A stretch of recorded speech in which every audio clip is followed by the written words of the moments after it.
Another year later, and yet we still hear the most used and yet most misunderstood excuse against why people won't go vegan. The whole crop deaths argument isn't even anything new. It's been around for at least 60 years that I can trace in the various issues of the vegan. And even back then, it was fully understood that the biggest contributors to these problems weren't even human beings. They were the non-human animals that the humans were eating.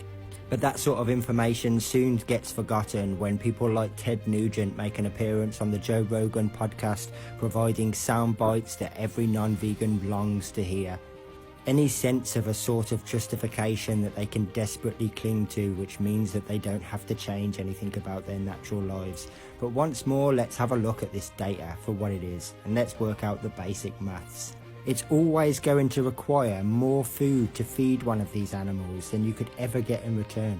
That's the basic laws of thermodynamics, and when you consider they outnumber the human population tenfold, most of them are ruminant animals, and they out-eat us considerably, and the idea is to get them from babies to maximum weight in the shortest amount of time possible because that yields the most profit.